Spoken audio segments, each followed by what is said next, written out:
ಈಗ ಒಂದು breaking news ಬರ್ತಾ ಇದೆ. ನನ್ನ ಬಳಿ ಬಿಎಸ್ವೈ ಡೈರಿಯ ಕಾಪಿ ಇದ್ದದ್ದು ನಿಜ ಅನ್ನುವಂತಹ ಒಂದು ಹೇಳಿಕೆಯನ್ನ ಸಚಿವ ಡಿಕೆಶಿ ನೀಡಿದ್ದಾರೆ. ಆ ಡೈರಿಯನ್ನ ಐಟಿ ಅವರು ಕೊಂಡೊಯ್ದಿದ್ದಾರೆ. ಕೋರ್ಟ್ ನಲ್ಲಿ ಈ ವಿಚಾರ ಇರೋದ್ರಿಂದ ಹೇಳೋಕ್ಕಾಗಲ್ಲ ಅನ್ನುವ ಹೇಳಿಕೆಯನ್ನ ಸಚಿವ ಡಿಕೆಶಿ ನೀಡಿದ್ದಾರೆ.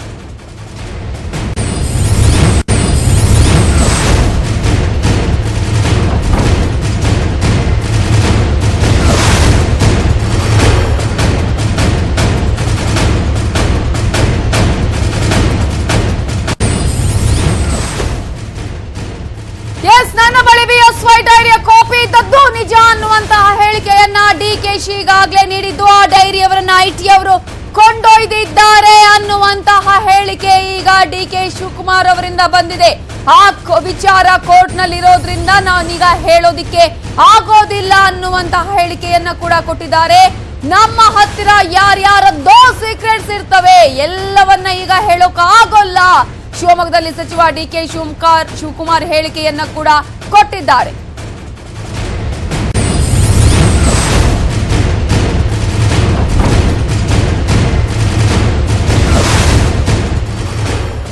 ಒಂದು ದೊಡ್ಡ ಬಾಂಬ್ ಅನ್ನೇ ಸ್ಫೋಟ ಮಾಡಿದ್ದಾರೆ ಸಚಿವ ಡಿಕೆ ಶಿವಕುಮಾರ್ ಅವರು. ಈಗಾಗಲೇ ಈ ಹೇಳಿಕೆ ಸಾಕಷ್ಟು ಸಂಚಲನಕ್ಕೆ ಕೂಡ ಕಾರಣವಾಗಿದೆ. ಶಿವಮೊಗ್ಗದಲ್ಲಿ ಸಚಿವ ಡಿಕೆಶಿ ಹೇಳಿದ್ದು, ನನ್ನ ಬಳಿ ಬಿಎಸ್ವೈ ಡೈರಿಯ ಕಾಪಿ ಇದ್ದದ್ದು ನಿಜ, ಅದನ್ನ ಐಟಿ ಅವರು ತೆಗೆದುಕೊಂಡು ಹೋಗಿದ್ದು ನಿಜ. ಆದ್ರೆ ಕೋರ್ಟ್ ನಲ್ಲಿ ಈ ವಿಚಾರ ಇರೋದ್ರಿಂದ ಸದ್ಯಕ್ಕೆ ನಾನು ಏನು ಹೇಳೋದಿಕ್ಕೆ ಆಗೋದಿಲ್ಲ. ಯಾರ್ಯಾರದ್ದೋ ಏನೇನೋ ಸೀಕ್ರೆಟ್ಸ್ ನನ್ನ ಬಳಿ ಇದೆ ಅನ್ನುವಂತಹ ಮಾತನ್ನ ಕೂಡ ಇದೇ ಸಂದರ್ಭದಲ್ಲಿ ಸಚಿವ ಡಿಕೆಶಿ ಈಗಾಗಲೇ ಹೇಳಿಕೆಯನ್ನ ಕೊಟ್ಟಿದ್ದಾರೆ. ನಮ್ಮ ಹತ್ತಿರ ಯಾರ್ಯಾರದ್ದೋ ಸೀಕ್ರೆಟ್ಸ್ ಇರ್ತವೆ, ಎಲ್ಲವನ್ನ ಈಗ ಹೇಳೋದಿಕ್ಕೆ ಆಗೋದಿಲ್ಲ. ಸಮಯ ಸಂದರ್ಭ ಬಂದಂತಹ ಸಂದರ್ಭದಲ್ಲಿ ಅದನ್ನ ಹೇಳ್ತೀನಿ ಅನ್ನುವಂತಹ ಮಾತನ್ನ ಸಚಿವ ಡಿಕೆ ಶಿವಕುಮಾರ್ ಈಗಾಗಲೇ ಹೇಳುವುದರ ಮೂಲಕ ಈ ವಿಚಾರ ಈಗ ಮತ್ತಷ್ಟು ಬಿಎಸ್ವೈಗೆ ಸಂಕಷ್ಟಕ್ಕೆ ಕಾರಣವಾಗತ್ತಾ? ಯಾಕಂದ್ರೆ ಎಲೆಕ್ಷನ್ ಟೈಮ್ ಅಲ್ಲಿ ಈಗಾಗಲೇ ಈ ಒಂದು ವಿಚಾರ ಈಗ ಸಾಕಷ್ಟು ಸಂಚಲನಕ್ಕೆ ಕೂಡ ಕಾರಣ ಆಗ್ತಾ ಇದೆ. ಈ ಮೂಲಕ ಈಗ ಬಿಎಸ್ವೈಗೆ ಮತ್ತೆ ಸಂಕಷ್ಟಕ್ಕೆ ಕಾರಣ ಆಗತ್ತಾ ಈ ಒಂದು ಹೇಳಿಕೆ? ಯಾಕಂದ್ರೆ ಬಿಎಸ್ವೈ ಡೈರಿಯ ಬಗ್ಗೆ ಸಾಕಷ್ಟು ದಿನಗಳಿಂದಲೂ ಕೂಡ ಒಂದು ವಿವಾದಕ್ಕೆ ಕಾರಣ ಆಗಿತ್ತು. ಈ ವಿಚಾರ ಸಾಕಷ್ಟು ಸುದ್ದಿಗೆ ಗ್ರಾಸವಾಗಿತ್ತು. ಮತ್ತೊಂದು ಕಡೆ ನಕಲಿಯ ವಿಚಾರ ಕೂಡ ಬಂತು. ಹಸ್ತಾಕ್ಷರದ ವಿಚಾರ ಬಂದಂತಹ ಸಂದರ್ಭದಲ್ಲಿ ಆ ಒಂದು ಅಕ್ಷರ ಅದು ಬಿಎಸ್ವೈದು ಅಲ್ಲ ಅನ್ನುವಂತಹ ರೀತಿಯಲ್ಲೂ ಕೂಡ ಬಂತು. ಹಾಗಾಗಿ ಈಗ ಡಿಕೆ ಶಿವಕುಮಾರ್ ಹೇಳಿರುವಂತಹ ಹೇಳಿಕೆ ಸಾಕಷ್ಟು ಸಂಚಲನಕ್ಕೆ ಕೂಡ ಕಾರಣವಾಗಿದೆ.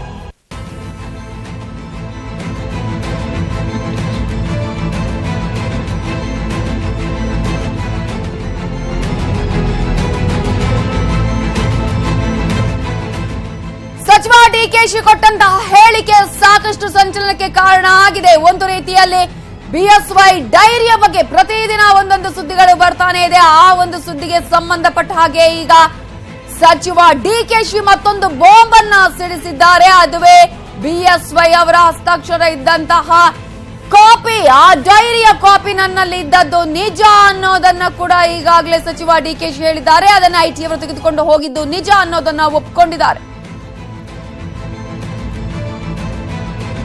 ಇನ್ನು ಇದೇ ವಿಚಾರಕ್ಕೆ ಸಂಬಂಧಪಟ್ಟ ಹಾಗೆ ಮಾತನಾಡೋದಕ್ಕೆ ನಮ್ಮ ಜೊತೆ ಈಗಾಗಲೇ ಎಐಸಿಸಿ ವಕ್ತಾರರಾದಂತಹ ಬ್ರಿಜೇಶ್ ಕಾಳಪ್ಪ ಅವರು ಫೋನ್ ಸಂಪರ್ಕದಲ್ಲಿದ್ದಾರೆ. ನಮಸ್ತೆ. ನಮಸ್ಕಾರ. ಈಗಾಗಲೇ ಡಿಕೆಶಿ ಇವತ್ತೊಂದು ಮತ್ತೊಂದು ಬಾಂಬ್ ಅನ್ನ ಸಿಡಿಸಿದ್ದಾರೆ. ಅಂದ್ರೆ ಇದು ಹಲವು ದಿನಗಳಿಂದ ಕೂಡ ಕೇಳಿ ಬಂದಿರುವಂತಹ ಮಾತು ಅಂತ ಹೇಳಿ ಡಿಕೆಶಿ ಅವರ ಹೇಳಿರುವಂತಹ ಮಾತು ಇದ್ದದ್ದು. ಈಗಾಗಲೇ ಬಿಎಸ್ವೈ ಡೈರಿ ನನ್ನ ಹತ್ರ ಇದ್ದಿದ್ದು ನಿಜ, ಅದನ್ನ ಐಟಿ ಅವರು ತೆಗೆದುಕೊಂಡು ಹೋಗಿದ್ದು ನಿಜ ಅನ್ನೋದನ್ನ ಹೇಳಿದ್ದಾರೆ. ಹಾಗಾಗಿ ಹಲವು ದಿನಗಳಿಂದಲೂ ಕೂಡ ಏನು ಕಾಂಗ್ರೆಸ್ ಈ ಒಂದು ಆರೋಪವನ್ನ ಮಾಡ್ತಾ ಬಂದಿತ್ತು, ಈಗ ಇದಕ್ಕೆ ಪುಷ್ಟಿ ಸಿಕ್ಕಂತಾಗಿದೆ ಅಂತ ಅನ್ಸುತ್ತಾ?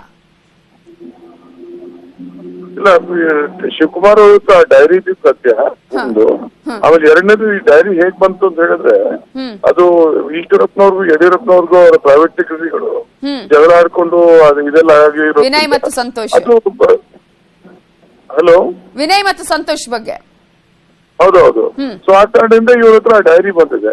ಸೊ ಆ ಡೈರಿನ ಎಲ್ಲ ಬಿಡುಗಡೆ ಮಾಡಿದ್ರು. ಮತ್ತೆ ಒಂದು ಆಕ್ಚುಲಿ ಬೇರೆ ಒಂದು ಪತ್ರಿಕೆ ಕೂಡ ಇದನ್ನ ಕ್ಯಾರಿ ಮಾಡ್ತೀವಿ. ಏನೇನಿದೆ ಆ ಡೈರಿಲಿ, ಇನ್ಫ್ಯಾಕ್ಟ್ ಬೇರೆ ಬೇರೆ ವಿಚಾರಗಳು ಇದೆ, ಪರ್ಸನಲ್ ವಿಚಾರಗಳು ಇದೆ ಆ ಡೈರಿಯಲ್ಲಿ. ಸೊ ಅದನ್ನೆಲ್ಲ ಬಿಡುಗಡೆ ಮಾಡಿದಾಗ ಮತ್ತೆ ಇವಾಗ ಅದೇನಾಯ್ತು, ಈ ಚುನಾವಣೆ ಸಮಯದಲ್ಲಿ ಬಿಡ್ತಾ ಇದ್ದಾಗ ಅವರು chief commissioner of income tax ಅವ್ರು ಬಾಲಕೃಷ್ಣ ಆರ್.ಎಸ್.ಎಸ್ ಇದ್ದಾರೆ. ಅವ್ರು ಬಂದು ಇಲ್ಲ ಇದೇನು ಸತ್ಯ ಅಲ್ಲ, ಸುಳ್ಳು ಅಂತೆಲ್ಲ ಹೇಳಿ ಆ ಡೈರಿ ಅಲ್ಲ ಅದು ಹ್ಯಾಂಡ್ ರೈಟಿಂಗ್ ಮ್ಯಾಚ್ ಆಗ್ತಿಲ್ಲ ಅಂತ ಅವ್ರು ಹೇಳ್ಬಿಟ್ಟು ಅವ್ರು ಕ್ಲೀನ್ ಚಿಟ್ ಕೊಟ್ಟು ಅದನ್ನ ಮುಗಿಸ್ಬಿಟ್ಟಿದ್ದಾರೆ. ಅನ್ನೋದನ್ನ ಹೇಳಿದ್ರು ಅಂತ ಹೇಳಿ. ಹಾಗೆ ಲೈನ್ ಅಲ್ಲಿ ಇರಿ ಬ್ರಿಜೇಶ್ ಕಾಳಪ್ಪ ಅವರೇ, ನಮ್ ಜೊತೆಗ ಬಿಜೆಪಿ ಮುಖಂಡರಾಗಿರುವಂತಹ ಸಿ.ಟಿ. ರವಿ ಅವರು ಫೋನ್ ಸಂಪರ್ಕದಲ್ಲಿದ್ದಾರೆ. ಸಿ.ಟಿ. ರವಿ ಅವರೇ ನಮಸ್ತೆ. ನಮಸ್ಕಾರ. ಈಗಾಗಲೇ ಡಿ.ಕೆ. ಶಿವಕುಮಾರ್ ಇವತ್ತೊಂದು ಹೇಳಿಕೆಯನ್ನ ಮತ್ತೊಮ್ಮೆ ಹೇಳಿದ್ದಾರೆ. ಅಂದ್ರೆ ನನ್ನ ಬಳಿ BSY ಅವರ ಡೈರಿಯ ಕಾಪಿ ಇದ್ದದ್ದು ನಿಜ, ಅದನ್ನ IT ಅವರು ತೆಗೆದುಕೊಂಡು ಹೋಗಿದ್ದಾರೆ. ಕೋರ್ಟ್ ಅಲ್ಲಿ ವಿಚಾರ ಇದೆ, ಹಾಗಾಗಿ ನಾನು ಸದ್ಯಕ್ಕೆ ಜಾಸ್ತಿ ಏನು ಹೇಳೋದಿಕ್ಕೆ ಆಗೋದಿಲ್ಲ ಅನ್ನೋದನ್ನ ನಾನ್ ನಿಮ್ ಮೂಲಕ ಅವರಿಗೊಂದು ಪ್ರಶ್ನೆ ಕೇಳಲಿಕ್ಕೆ ಬಯಸ್ತೇನೆ. ಆ ಡೈರಿ ಇವ್ರ ಮನೆಗ್ ಬಂದಿದ್ ಹೇಗೆ? ನಂಬರ್ 1 ಯಾವಾಗ ಬಂತು? ನಂಬರ್ 2 ಬಂದ ನಂತರ ಇವರಿಗೆ ಯಾಕೆ ಅದಕ್ಕೆ ಸಂಬಂಧಿಸಿದಂತೆ ಪ್ರಾಧಿಕಾರಗಳಿಗೆ, ಅದಕ್ಕೆ ಅವ್ರು ACBಗೆ ಇರ್ಬೋದು ಅಥವಾ ಇನ್ಯಾವುದೇ ಲೋಕಾಯುಕ್ತಕ್ಕಿರ್ಬೋದು, ಇನ್ಯಾವುದೇ ಪ್ರಾಧಿಕಾರಕ್ಕೆ ಆ ದೂರನ್ನ ಸಲ್ಲಿಸಲಿಲ್ಲ. IT ಅವರು ಬಂದು ರೈಡ್ ಮಾಡೋವರೆಗೂ ಯಾಕೆ ಕಾಯ್ದೆ ಕೂತ್ಕೊಂಡ್ರು?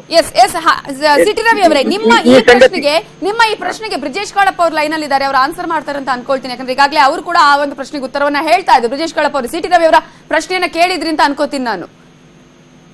ಹೌದು ನೋಡಿ, ಇವತ್ತು ನಿಮ್ಮ ಪೊಲಿಟಿಕಲ್ ಪ್ರತಿದ್ವಂದ್ವಿಗಳು ನಿಮ್ಮ ಹತ್ರ ಏನಾದ್ರು ಮೆಟೀರಿಯಲ್ ಕೊಟ್ಟಿರ್ತಾರೆ, ಅದನ್ನ ಇವ್ರ ಹತ್ರ ಇಟ್ಕೊಂಡಿದ್ದಾರೆ. ಅದನ್ನ ಇದ್ರಲ್ಲಿ ಮುಂದೆ ಏನ್ ಮಾಡ್ಬೇಕು ಅನ್ನೋ ಕ್ರಮ ಅವ್ರಿಗೆ ಯಾರು ಹೇಗ್ ಬಂತು, ಯಾರ ಹತ್ರ ಇತ್ತು, ಹೇಗ್ ಬಂತು ಅದು ಡಿ.ಕೆ. ಶಿವಕುಮಾರ್ ಅವರ ಬಳಿ ಅನ್ನೋದು ಇಲ್ಲ ನೋಡಿ. ಅದನ್ನ ನೋಡ್ಬೇಕಾಗಿರೋದು ಇನ್ಕಮ್ ಟ್ಯಾಕ್ಸ್ ಆಫೀಸರ್.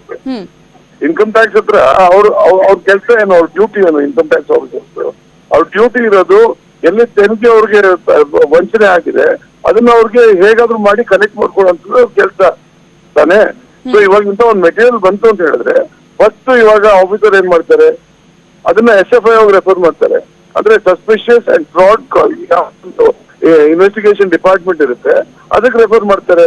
ಅದನ್ನ ರೆಫರ್ ಮಾಡಿದ್ರ ಆ ಸಂದರ್ಭದಲ್ಲಿ ಯಾಕೆ ನೀವು ಕಂಪ್ಲೇಂಟ್ ಅನ್ನ ಕೊಟ್ಟಿಲ್ಲ? ಯಾವ ಕಾರಣಕ್ಕಾಗಿ ಕೂಡ ಆ ಸಂದರ್ಭದಲ್ಲಿ ಸುಮ್ಮನಿದ್ದು ಯಾಕೆ ಅನ್ನುವಂತಹ ಪ್ರಶ್ನೆ. ಇನ್ನೊಂದ್ ಕಡೆ ನೀವು ಆಗ್ಲೇ ಹೇಳ್ತಾ ಇದ್ರಿ ವಿನಯ್ ಮತ್ತು ಸಂತೋಷ್ ವಿಚಾರವನ್ನ ಕೂಡ ಆ ಸಂದರ್ಭದಲ್ಲಿ ನೀವು ಪ್ರಸ್ತಾಪ ಮಾಡಿದ್ರಿ. ಹೌದು, ಅದು ಡೈರಿ ಬಂದಿರುವಂತ ಸತ್ಯ. ಇವ್ರ ಹತ್ರ ಇದ್ದಿದ್ ಸತ್ಯ. ಅದಾದ್ಮೇಲೆ ಇನ್ಕಮ್ ಟ್ಯಾಕ್ಸ್ ನಾವು ತಗೊಂಡೋಗಿದ್ರು ಅದನ್ನ. ಇನ್ಕಮ್ ಟ್ಯಾಕ್ಸ್ ನಾವು ಇವಾಗ ಏನ್ ನಮ್ಮ ಆರೋಪ ಇರುವಂತದ್ದು, ಇನ್ಕಮ್ ಟ್ಯಾಕ್ಸ್ ನವ್ರು ಅವ್ರು ಕೆಲಸ ಮಾಡ್ತಾ ಇಲ್ಲ. ಮತ್ತೆ ಯಾವ ಒಂದು ಬಿಜೆಪಿ ಆಫೀಸರ್, ಬಿಜೆಪಿ ಕಾರ್ಯಕರ್ತರಿದ್ದಾರೆ ಅಥವಾ ಲೀಡರ್ಸ್ ಇದ್ದಾರೆ, ಅವ್ರ ಮೇಲೆ ಈ ಸೀರಿಯಸ್ ಅಲಿಗೇಷನ್ಸ್ ಇದ್ದದನ್ನ ಹೇಗೆ ಮುಚ್ಚಾಕುವಂತ ಒಂದು ಪ್ರಯತ್ನ ಮಾಡ್ತಿದ್ದಾರೆ ಅಂತ ತಾನೇ ಹೇಳ್ತಿರೋದು. ಸಿ.ಟಿ. ರವಿ ಅವರ ಧ್ವನಿ ನಿಮ್ಗೆ ಕೇಳಿಸ್ತಾ ಇದೆ ಅಂತ ಅನ್ಕೊಳ್ತಾ ಇದ್ದೀನಿ. ಅವ್ರ ಧ್ವನಿ ಕೇಳ್ತಾ ಇದೆ. ಅವ್ರ ಲಾಯರ್, ನಾನು ಲಾಯರ್ ಅಲ್ಲ. ಒಂದೇ ಒಂದ್ ಮಾತು ಹೇಳಲಿಕ್ಕೆ ಬಯಸ್ತೇನೆ. ಇದು ಯಾವಾಗ ಇವರ ಗೋವಿಂದ ರಾಜು ಅವ್ರ ಮನೆಯಲ್ಲಿ ರಾಹುಲ್ ಗಾಂಧಿಗೆ, ಸೋನಿಯಾ ಗಾಂಧಿಗೆ, ಅಹಮದ್ ಪಟೇಲ್ಗೆ ಪೇಮೆಂಟ್ ಆಗಿರೋದು ಗೋವಿಂದ ರಾಜು ಅವ್ರ ಮನೇಲಿ ಪತ್ತೆ ಆಯ್ತು, ಆಗ ಒಂದು ಕೌಂಟರ್ ಮಾಡೋಕ್ಕೋಸ್ಕರ, ಪೊಲಿಟಿಕಲ್ ಕೌಂಟ್ರಿಗೋಸ್ಕರ ಡಿ.ಕೆ. ಶಿವಕುಮಾರ್ ಮನೆಯಲ್ಲಿ ಫೇಕ್ ಡೈರಿ ಕ್ರಿಯೇಟ್ ಆಯ್ತು. ಇದು ಹೆಂಗೆಂದ್ರೆ ನಾನು ಕಳ್ಳ ನೀವು ಕಳ್ಳ ಅಂತ ತೋರಿಸುವಂತ ಒಂದು ಷಡ್ಯಂತ್ರದ ಭಾಗವಾಗಿ ಇದನ್ನ ಕ್ರಿಯೇಟ್ ಮಾಡಿದ್ದೆ ಹೊರತು, ಇಲ್ಲದೆ ಇದ್ರೆ ಈ ಡೈರಿ ಅವ್ರ ಮನೆಗೆ ಹೆಂಗ್ ಪತ್ತೆ ಆಗ್ಬೇಕು, ಅವ್ರ ಮನೆಗೆ ಹೆಂಗ್ ಸಿಗ್ಬೇಕು? ಕದ್ರಾ ಡಿ.ಕೆ. ಶಿವಕುಮಾರ್ ಕದ್ರಾ ಅಥವಾ ಯಾರು ಕದ್ದು ಇವ್ರಿಗೆ ತಂದು ಕೊಟ್ರಾ? ಯಾವ ತರದಲ್ಲಿ ಅವರಿಗೆ, ಅಥವಾ ಸೇಫ್ ಆಗಿ ಇಟ್ಕೊಂಡಿರಿ ಅಂತ ಏನಾದ್ರು ಯಡಿಯೂರಪ್ಪನವ್ರು ಡಿ.ಕೆ. ಶಿವಕುಮಾರ್ ಅವ್ರಿಗೆ ಏನಾದ್ರು ಕೊಟ್ಟಿದ್ರಾ? ಅವ್ರಿಗೆ ಹಂಗಾದ್ರೆ ಎಷ್ಟು ದಿನದಿಂದ ಇತ್ತು ಅವ್ರ ಹತ್ರ? ಈ ಪ್ರಶ್ನೆಗಳಿಗೆ ಉತ್ತರ ಹೇಳಿಲ್ಲ. ಮತ್ತೆ ಎರಡನೇದು, ಇನ್ನೊಂದು ಐ ಟಿ ಆಫೀಸರ್ನ ಇವ್ರು RSS ನವರು ISS ನವರು ಅಲ್ವಲ್ಲ.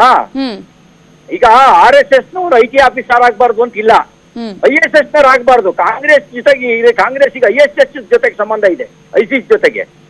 ನಮಗೆ RSS ಜೊತೆಗೆ ಸಂಬಂಧ ಇದೆ. RSS ಒಂದು ದೇಶಭಕ್ತ ಸಂಘಟನೆ, ISIS ಒಂದು ದೇಶದ್ರೋಹಿ ಸಂಘಟನೆ. ISIS ಜೊತೆಗೆ ಸಂಬಂಧ ಇಟ್ಕೊಳ್ಳೋರು RSS ಬಗ್ಗೆ ಮಾತಾಡ್ತಾರೆ. ಹಾಗಾದ್ರೆ ಆ ರೀತಿಯಾಗಿ ಕೆಲಸ ಮಾಡ್ತಾರ ಅನ್ನುವಂತಹ ಪ್ರಶ್ನೆ. ಅಂದ್ರೆ RSS ನೋಡಿ, ಒಂದೇನಂದ್ರೆ ಅವ್ರು ಕೇಳಿದ್ದು ಅವ್ರು RSS ಅಲ್ಲ. ಆದ್ರೆ ಇವ್ರು ಹೇಗೆ ಒಬ್ಬ ಅಧಿಕಾರಿ ಮೇಲೆ, ಆ ಅಧಿಕಾರಿ ಬಿಜೆಪಿ ಸರ್ಕಾರ ಬಂದ್ಮೇಲೆ, ಮೋದಿ ಅವ್ರು ಬಂದ್ಮೇಲೆ ಅಪಾಯಿಂಟ್ ಆಗಿರೋ ಅಧಿಕಾರಿನ, ಅವ್ರು 20-25 ವರ್ಷದಿಂದ ಇದ್ದಾರೆ. ಅವ್ರಿಗೆ ಅಪಾಯಿಂಟ್ಮೆಂಟ್ ಕೊಟ್ಟಿದ್ದು UPSC ಅಂತ ಕೇಂದ್ರದ ಸಂಸ್ಥೆಗಳ ಅಪಾಯಿಂಟ್ಮೆಂಟ್ ಕೊಟ್ಟಿರೋದು. ಅವರು ಅವರು ತನ್ನ ಎಕ್ಸಾಮ್ ಬರೆದು ಮೆರಿಟ್ ಮೇಲೆ ಸೆಲೆಕ್ಟ್ ಆಗಿರೋರು. ಕಾಂಗ್ರೆಸ್ ಸರ್ಕಾರ ಇದ್ದಾಗ ಸೆಲೆಕ್ಟ್ ಆಗಿರೋರು ಅವರು. ಎಸ್ ಬ್ರಿಜೇಶ್ ಕಾಳಪ್ಪ ಅವರ 2-3 ಪ್ರಶ್ನೆಗಳಿಗೆ ನೀವು ಆನ್ಸರ್ ಮಾಡಿಲ್ಲ ಅಂತ ಹೇಳ್ತಾ ಇದ್ದಾರೆ. ಇನ್ನು ಉಳಿದ ಪ್ರಶ್ನೆಗಳನ್ನು ನೀವು ಮುಂದುವರಿಸಿ. ನಾನು ಲಿಂಗ್ಸುಗೂರಿಗೆ ಬಂದಿದ್ದೀನಿ, ಜನ ಇಲ್ಲಿ ಕಾಯ್ತಾ ಇದ್ದಾರೆ.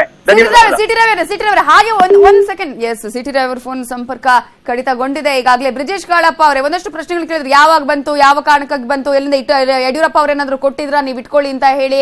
ಆ ಸಂದರ್ಭದಲ್ಲಿ ಈಗಾಗಲೇ ಒಂದ್ ಕಡೆ ನೀವು RSS ಅಂತ ಹೇಳಿ ಆರೋಪವನ್ನ ಕೂಡ ಮಾಡ್ತಾ ಇದ್ದೀರಿ ಅನ್ನುವಂತಹ ಮಾತನ್ನ ಸಿಟಿ ರವಿ ಅವರೇ ಹೇಳಿದ್ರು. ನೋಡಿ, ಇವಾಗ ಬಾಲಕೃಷ್ಣ ಅಂತ ಒಂದು ಅಧಿಕಾರಿ, ಅವ್ರು ಪ್ರತಿದಿನ ಅವರು ಯಾವ್ದೋ ಯಾರ ಮೇಲೆ ಚಾರ್ಜ್ ಮಾಡ್ತಾ ಇದ್ದಾರೆ ಅಥವಾ ಯಾರ ಮೇಲೆ ಒಂದು ರೇಡ್ ಮಾಡ್ತಾ ಇದ್ದಾರೆ. ಬರೀ ಎಲ್ಲ ಕಾಂಗ್ರೆಸ್ ಮೇಲೆ ತಾನೆ. ಯಾವ್ದಾದ್ರು ಬಿಜೆಪಿನವ್ರು ಮಾಡಿದ್ದಾರೆ ಇದುವರೆಗೂ? ಯಾಕೆ ಕಂಪ್ಲೇಂಟ್ ಅನ್ನ ಕೊಟ್ಟಿಲ್ಲ ಅನ್ನುವಂತಹ ಪ್ರಶ್ನೆ ಈಗ ಯಾರ ಮೇಲೆ ಕೊಡೋಣ ಮೇಡಮ್? ಇನ್ಕಮ್ ಟ್ಯಾಕ್ಸ್ ನವರು ತಾವಾಗೆ ಸ್ವಯಂ ಪ್ರೇರಿತವಾಗಿ ಹೋಗ್ಬಿಟ್ಟು ನಮ್ಮ ಮೇಲೆ ಮಾಡುವಾಗ ಅವರು ಸ್ವಯಂ ಪ್ರೇರಿತವಾಗಿ ಹೋಗ್ಬಿಟ್ಟು ಬಿಜೆಪಿ ಮೇಲೆ ಯಾಕೆ ಮಾಡಲ್ಲ? ಅದನ್ನ ಕಂಪ್ಲೇಂಟ್ ಕೊಡಕ್ ಸಾಧ್ಯ ಇದೆಯಾ? ಇವ್ರನ್ನ ಕಂಪ್ಲೇಂಟ್ ಕೊಟ್ಟು ನಮ್ಗೆ ಮಾಡುತ್ತಿರೋದಾ? Okay, yes, thank you Brijesh Kalappa ಅವರೇ ನ್ಯೂಸ್ 18 ಜೊತೆ ಮಾತನಾಡಿದಕ್ಕಾಗಿ.